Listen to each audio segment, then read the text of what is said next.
Bismillahirrahmanirrahim. Assalamualaikum warahmatullahi wabarakatuh. Waalaikumsalam warahmatullahi wabarakatuh. Robi sodri wa yasirli amri wa hlul uqdatam min lisani yafqahu qouli, amma ba'du. Salam sehat dan salam sejahtera untuk kita semua. Alhamdulillahirabbil alamin. Pada pagi hari ini kita dapat berjumpa kembali bersama saya Ibu Desti Endrawati Subroto pada mata kuliah metodologi penelitian bisnis. Rekan-rekan mahasiswi yang hebat STI Banten tentunya, pada pagi hari ini kita akan membahas materi baru berkenaan dengan metodologi penelitian bisnis. Namun, sebelum kita masuk ke materi yang baru, ada baiknya saya akan sedikit mereview materi minggu yang lalu. Saya berharap rekan-rekan masih mengingat materi minggu yang lalu. Jika rekan-rekan paham dan masih ingat, boleh raise your hands, ya, kemudian sebutkan nama dan jawab, ya. Siap? Sudah siap untuk perkuliahan saya? Siap, Miss. Oke, saya ingin bertanya ya sebelum materi yang baru. Siapa yang masih ingat? Apa sih metodologi penelitian itu?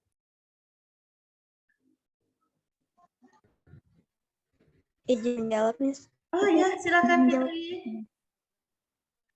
Baik, menurut Fikri, metodologi penelitian adalah sebuah cara suatu proses pemecahan masalah secara sistematis gitu, Miss. Alhamdulillah. Betul. Ada yang ingin menambahkan? Jadi metodologi penelitian, saya sedikit mereview supaya rekan-rekan ingat kembali, merupakan metode ilmiah ya, di mana prosedur atau cara pemasaran masalah dengan menggunakan langkah-langkah yang telah tersusun secara sistematis ya. Kemudian langkah-langkah tersebut dilakukan melalui konsep dasar berpikir ilmiah, yakni analisis, logis, objektif, konseptual, dan empiris. Terima kasih Fitri. Jadi teringat ya, teringat kembali. Jadi nanti selanjutnya teman-teman nggak bingung materi apa sih ini? Kok tiba-tiba langsung bab 1 pendahuluan? Emang awalnya apa sih? Seperti itu ya. Nah kemudian teman-teman sekalian, ada yang masih ingat nggak? Bagaimana menentukan langkah-langkah metode ilmiah itu sendiri? Ada yang tahu caranya? Silakan raise your hands. Izin menjawab, Miss. Oke, silakan Inka. Mengidentifikasi masalahnya itu peneliti harus mengemukakan masalah yang ada pada objek penelitian, baik masalah yang akan diteliti maupun yang tidak akan diteliti. Oke, terima kasih Inka. Oke, berhubung masih hot di kepala, yuk kita lanjutkan di materi selanjutnya. Pada pagi hari ini kita akan membahas bab 1 ya. Bab 1 dalam metodologi penelitian bisnis. Ya, jadi bab 1 di pendahuluan itu apa saja sih yang kita pelajari, ya kan? Tentunya di bab 1 itu pendahuluan, ya. Dalam suatu penelitian seperti yang sudah tadi disampaikan oleh Inka, harus ada identifikasi masalah, betul, ya kan? Jadi harus ada identifikasi, ada latar belakang masalah, ya kan? Masalah. Yang namanya penelitian tentunya harus punya masalah, harus ada akar masalah yang harus teman-teman teliti.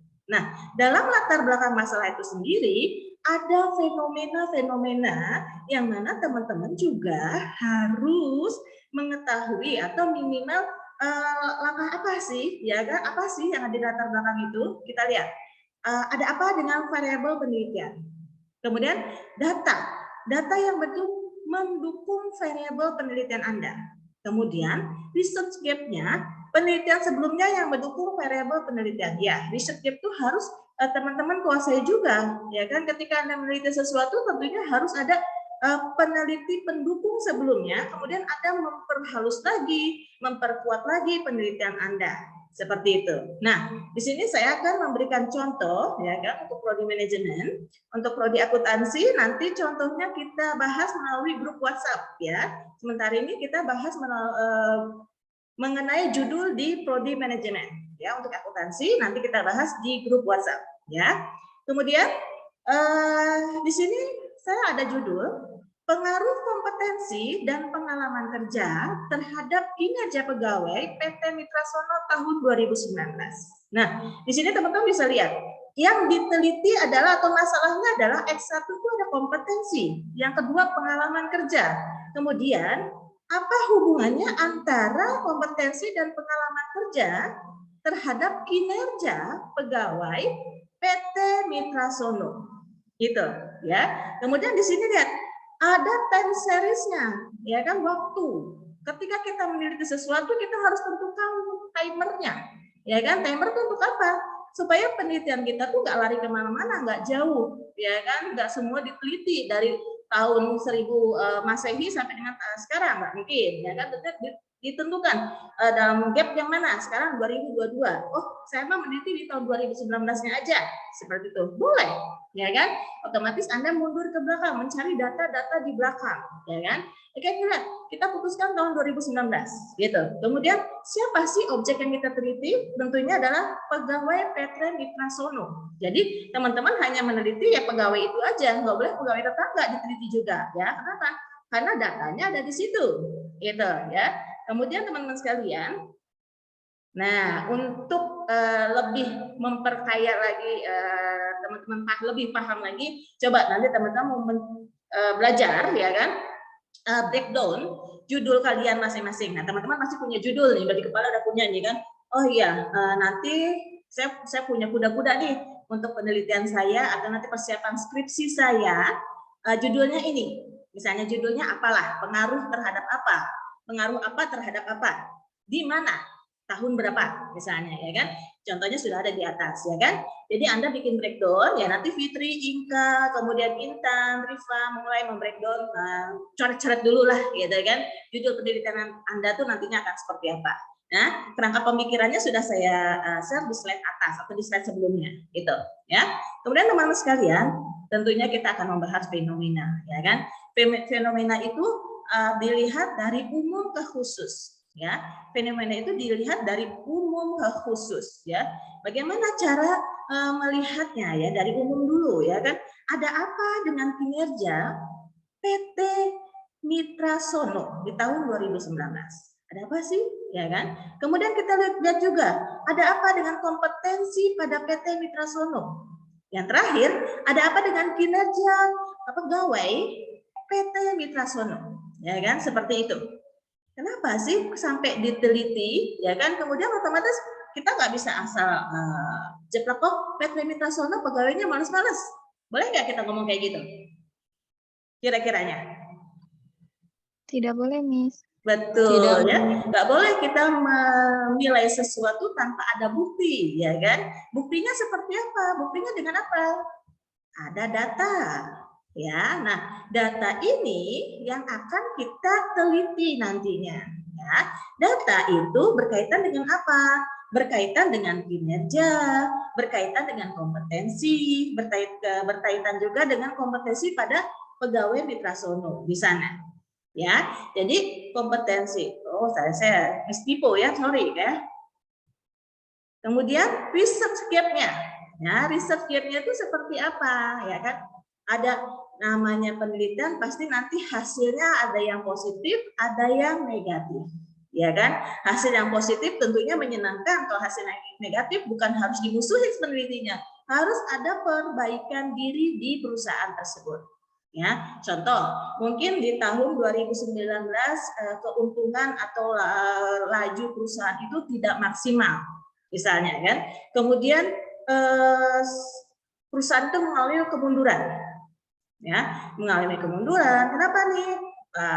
Kemudian dari pihak HRD menyarankan, oh kita harus mengadakan pelatihan-pelatihan kepada setiap unit divisi. Yang bagian karyawan office, pelatihan administrasi, misalnya karyawan yang back office yang di lapangan pelatihan berhubungan dengan kegiatan lapangan. Ya, kita lihat ketika sudah diberi pelatihan sesuai dengan bidang masing-masing, apakah meningkatkan kompetensi dari karyawan tersebut? Ya, ketika Anda teliti, oh iya, hasil dari yang mengikuti pelatihan kinerjanya semakin baik berbanding terbalik dengan yang tidak pernah mengikuti pelatihan sama sekali. Itu ya, yang dinamakan hasil dari penelitian itu pasti berbeda. Ada yang hasilnya positif dan hasilnya negatif. Terus yang benar harus positif atau negatif, Bu? Ya, itu tergantung, ya kan? Kalau memang data yang Anda teliti menghasilkan hasilnya negatif, ya tentunya sampaikan, ya kan? Benar nggak? Jangan memanipulasi data. Aduh, sebenarnya hasilnya jelek, tapi takut saya misalnya. Jangan. Hasil sesuai dengan yang apa Anda teliti. Yang Anda teliti apa? Tentunya disampaikan sesuai data. Itu, ya. Nah, selanjutnya teman-teman, identifikasi masalah itu bagaimana sih? Ya, tentunya diambil dari data yang dianggap bermasalah. Ya kan? Ya tadi, ya kan kinerjanya melemah, ya kan? Nggak ada kompetensi, kemudian otomatis produksi menjadi menurun. Dicari masalahnya apa? Oh, karena karyawan di PT Mitra Sono ini tidak menguasai alat-alat, misalnya entah itu alat elektronik, entah itu alat-alat berat lainnya, ya kan? Tentunya harus diberi pelatihan seperti itu, ya. Kemudian setelah semua dilakukan, datanya sudah, risetnya sudah ketahuan, rumusan masalah. Ya, rumusan masalah di bab 1 itu mengenai apa? Ya, tadi kita sudah judul di atas adalah pengaruh kompetensi dan pengalaman kerja terhadap kinerja pegawai, kompetensi dan pengalaman kerja. Ya, tadi ada kompetensi pengalaman kerja terhadap kinerja. Ya, research gap-nya di time series-nya di 2019, research objeknya ada di PT Mitra Sono. Ya, kita lihat rumusan masalahnya. Ya, breakdown-nya atau kerangka pemikirannya adalah apakah kompetensi berpengaruh terhadap kinerja? Apakah kinerja pegawai berpengaruh terhadap pengalaman kerja?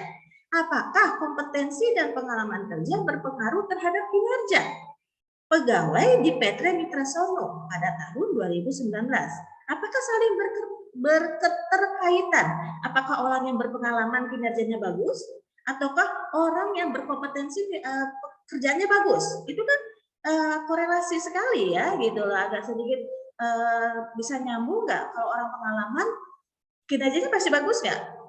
Misalnya kan, kalau orang nggak punya pengalaman kinerjanya pasti bagus nggak? Misalnya seperti itu, ya. Oke, sampai sini mungkin ada yang ditanyakan, teman-teman silakan.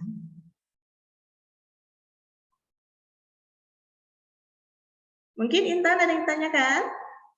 Rifa? Sudah cukup. Cukup? Sudah cukup ya. Rifa ada yang ditanyakan? Rifa silakan. Tidak, Mi, cukup. Cukup ya. Oke, jika cukup, tadi saya sudah ada kalimat-kalimat di depan ya, breakdown ya kan, breakdown. Untuk tugas minggu yang akan datang, tolong dipersiapkan breakdown judul teman-teman. Ya, saya yakin teman-teman punya judul terbaik di dalam benak Anda. Ya, tolong ditulis breakdown judul penelitian Anda. Nanti di-upload di Google Classroom. Ya, linknya sudah saya share di grup WhatsApp. Kemudian akan saya koreksi di minggu yang akan datang. Ya, batas pengumpulan sehari sebelum perkuliahan berlangsung. Ya, di Google Classroom sudah saya kasih timer. Itu. Ya, jangan lupa jangan lebih misalnya, Bu, baru minggu depan saya ngumpulnya pagi aja deh, Bu, sebelum perkuliahan. Jangan, ya, tentunya sehari sebelum perkuliahan tugas tersebut harus sudah terupload. Seperti itu, ya. Nah, teman-teman sekalian, tugas ya saya kasih oleh-oleh hari ini ya, biar semangat. Silakan buat bab 1 sesuai dengan susunan buku panduan SD Banten. Ada buku panduan penulisan karya ilmiah ya yang sudah diterbitkan oleh SD Banten. Tolong dibuat ya teman-teman, bab 1A. Kan saya belum penelitian, Bu. Ya, pura-puranya Anda sudah penelitian ya, seperti itu ya.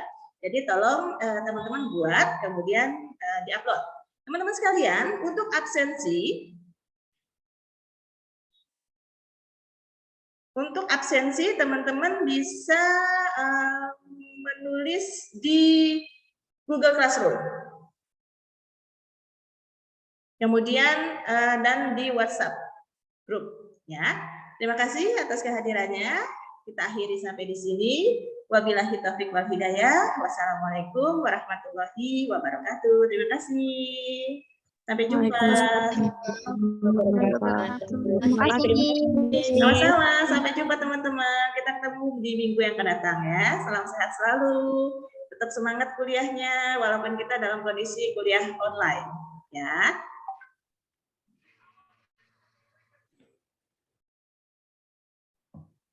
Izin live dulu, Miss. Terima kasih, terima kasih. Jangan lupa absen ya, teman-teman. Isi absensinya ya. Materi Siap, nanti Miss. di-upload juga di SiAkad dan Google Classroom. Ya, Iya, silahkan Miss. download. Terima kasih. Terima kasih juga, Miss. Ya, semangat belajar ya. Selamat kuliah ya. Bye.